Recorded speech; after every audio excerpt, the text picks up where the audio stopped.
नमस्कार दोस्तों, target with PS Parihar channel में आपका स्वागत है। आइए शुरू करते हैं और देख लेते हैं कि दैनिक रोजगार समाचार भाग 2 की इस वीडियो में विद्यार्थी जीवन से संबंधित कौन कौन सी सूचनाएं हैं। तो वीडियो को जल्दी से लाइक कर दें, शेयर कर दें और जिन छात्रों ने चैनल को अभी भी सब्सक्राइब न किया हो तो जल्दी से सब्सक्राइब कर लें ताकि आप लोगों को भी इसी प्रकार की ऑथेंटिक अपडेट सबसे पहले मिलती रहे। चलिए शुरू करते हैं और सबसे पहले बात कर लेते हैं UP triple S C PET की। कल दोपहर से ही ट्रेनों में और बसों में लगातार भीड़ रही और बिहार से ही 2.5 लाख से ज्यादा छात्र उत्तर प्रदेश में परीक्षा देने आए हैं। ये आप लोग देख सकते हैं, ये कल की तस्वीरें हैं छात्रों की, किस तरीके से ट्रेनें बिल्कुल खचाखच भरी हुई हैं। चाहे ट्रेन हो चाहे बस हो, चारों तरफ कल भीड़ ही भीड़ रही। उत्तर प्रदेश के जो मुख्यमंत्री हैं योगी आदित्यनाथ, उनको अब समझ जाना चाहिए था कि उत्तर प्रदेश में कितने छात्र बेरोजगार हैं और अब पीईटी के बाद में केवल हवाई पिछली बार की तरह नहीं कि 5 लाख नौकरियां देंगे, 1 लाख नौकरियां देंगे। इस बार वास्तव में विज्ञापन निकलने चाहिए, क्योंकि उत्तर प्रदेश में कभी हाईकोर्ट के नाम पर, कभी ईडब्ल्यूएस के नाम पर, कभी आरक्षण विसंगति के नाम पर, कभी अधियाचन के नाम पर सारी की सारी जो भर्तियां वो रोक दी जाती हैं। लगभग 37 लाख छात्रों ने पीईटी के लिए आवेदन किया है। उसका एक रीजन और है कि उत्तर प्रदेश में सभी प्रदेशों के जो छात्र वो आवेदन करते हैं, जबकि अन्य राज्यों में ऐसा नहीं होता है। प्रत्येक राज्य ने किसी न किसी तरीके से भर्ती को रोका है कि दूसरे राज्य के जो छात्र हैं वो वहां पर आवेदन न कर पाए। लेकिन उत्तर प्रदेश में आप लोग यहाँ पर देख सकते हैं, लिखा हुआ है कि बिहार से ही लगभग 2,40,000 छात्र, 2,40,288 छात्र परीक्षा देने आए हैं। ये बात केवल बिहार की नहीं है, जानकारी तो ये भी मिली है कि उत्तर प्रदेश की पीईटी परीक्षा के लिए केरल और तमिलनाडु से भी सैकड़ों छात्र परीक्षा देने आए हैं। पूरी परीक्षा की वेबकास्टिंग होगी और परीक्षा यहाँ पर लिखा कि पहली पाली में सुबह 9:30 से लेकर के दूसरी पाली में 2:30 बजे तक परीक्षा के जो केंद्र है वो बंद रहेंगे, परीक्षा केंद्र के जो गेट है वो बंद रहेंगे। पूरी परीक्षा की वेबकास्टिंग होगी और सीसीटीवी कैमरों को चेक करने के निर्देश दिए गए हैं कि कैमरे कार्यशील हैं या नहीं है।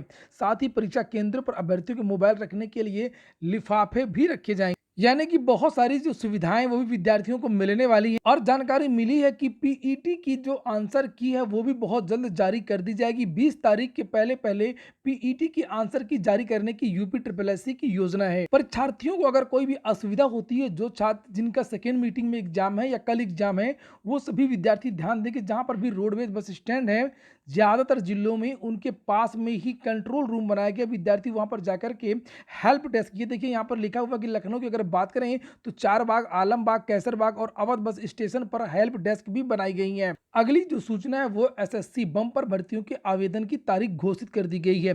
एसएससी ने कल रात को ही एक ट्वीट किया है, ये देख सकते हैं, ये कल रात का ट्वीट है। 14 अक्टूबर की डेट पड़ी हुई, ये देखिए 18:30 6:30 बजे कल। और SSC CHSL combined higher secondary level, SSC से 3 भर्तियां बड़ी आती हैं। एक तो एसएससी सीजीएल जिसमें ग्रेजुएशन मांगा जाता है, और एक सीएचएसएल यानी कि 10+2 जिसकी योग्यता मांगी जाती है, और तीसरी वैकेंसी होती है एसएससी जीडी की, अलग से आती है। पैरामिलिट्री, सीआईएसएफ, सीआरपीएफ और जो इस तरीके से सीआईएसएफ, सीआरपीएफ और भी बहुत सारी जो भर्तियां होती हैं, सैनिक अर्धसैनिक जो बल होते हैं उनकी जो भर्तियां होती हैं। कल के ही समाचार पत्रों के माध्यम से जानकारी दी गई थी कि एसएससी जो है भर्ती कैलेंडर 2022 में 73,333 युवाओं को नौकरी देने वाला है। और एसएससी सीजीएल का जो विज्ञापन है वो निकल ही चुका है। उसके बारे में सभी को जानकारी है कि इस बार जो पदों की संख्या वो भी बहुत ज्यादा है। लगभग 20,000 पदों पर भर्ती का विज्ञापन निकला है एसएससी सीजीएल का। और अब 10+2 वालों के लिए बम्पर भर्ती का जो विज्ञापन है वो अगले महीने की 5 तारीख को, नवंबर को जारी हो जाएगा। बात कर लेते हैं पहले सरकारी विभागों में खिलाड़ियों की ग्रुप सी की भर्ती की, और उसके बाद हम लोग बात करने वाले हैं टीजीटी और पीजीटी की। ये देखिए लिखा है कि सरकारी विभागों में खिलाड़ियों की जल्द शुरू होगी भर्ती की प्रक्रिया। नीचे यहाँ पर लिखा है कि राष्ट्रीय स्तर पर उत्कृष्ट प्रदर्शन करने वाले खिलाड़ियों को जल्दी ही विभिन्न सरकारी विभागों में समूह ग के पदों पर भर्ती के लिए प्रक्रिया शुरू हो गई है। इस संबंध में शासनादेश जारी कर दिया गया है और जल्द ही इस श्रेणी के पदों पर भी खिलाड़ियों की भर्ती के संबंध में विज्ञापन जारी किए जाएंगे। नीचे लिखा गौरतलब है कि पिछले दिनों मुख्यमंत्री योगी आदित्यनाथ की अध्यक्षता में हुई कैबिनेट की बैठक में राष्ट्रीय स्तर पर उत्कृष्ट प्रदर्शन करने वाले खिलाड़ियों की सीधी भर्ती के माध्यम से सरकारी विभागों में समूह ग श्रेणी के पदों पर भर्ती करने का फैसला किया गया था। इसके तहत उत्कृष्ट खिलाड़ियों के लिए सभी विभागों में 2% पदों को आरक्षित करते हुए भर्ती किया जाना है, तो 2% इनको रिजर्वेशन देना जो भर्ती आएंगी। इसके मद्देनजर खेल विभाग ने शासनादेश भी जारी किया है। इस कड़ी में अब सभी विभागों में खिलाड़ियों की भर्ती की प्रक्रिया शुरू की गई है। सभी विभागों में समूह ग के रिक्त पदों का ब्यौरा तैयार करने का काम शुरू हो गया है। सरकार की कोशिश है कि जल्द से जल्द खिलाड़ियों की भर्ती की प्रक्रिया पूरी कर ली जाए और इसके मद्देनजर सभी विभागों को तत्काल रिक्त पदों को भरने के संबंध में प्रस्ताव तैयार करने के भी निर्देश दे दिए गए हैं। सूत्रों के मुताबिक खिलाड़ियों की भर्ती नियमावली के प्रावधानों के मुताबिक की जाएगी। दरअसल सरकार की मंशा है कि खिलाड़ियों की नियुक्ति करने से युवाओं में खिलाड़ी बनने के प्रति उत्साह बढ़ेगा। वहीं सभी विभागों के माध्यम से खेल को प्रोत्साहित करने में भी मदद मिलेगी। अगली सूचना उत्तर प्रदेश लोक सेवा आयोग की भी है। लिखा है खाली रह जाएंगे आयुष चिकित्सक के आधे से ज्यादा पद, यानी कि पदों की जो संख्या है वो है 962 और जो स्क्रीनिंग टेस्ट हुआ उसमें सारे लोग फेल हो गए हैं, बचे हैं केवल लगभग 450 लोग इंटरव्यू देंगे। कितनी भर्तियों के लिए? 962 भर्तियों के लिए, यानी इन सबका चयन होना 100% तय हो चुका है। 453 लड़के सारे के सारे जो है ये चयनित हो जाएंगी और बहुत सारी जो सीटें हैं वो भर्ती में भी नहीं हो पाई है और वो खाली रह गई हैं।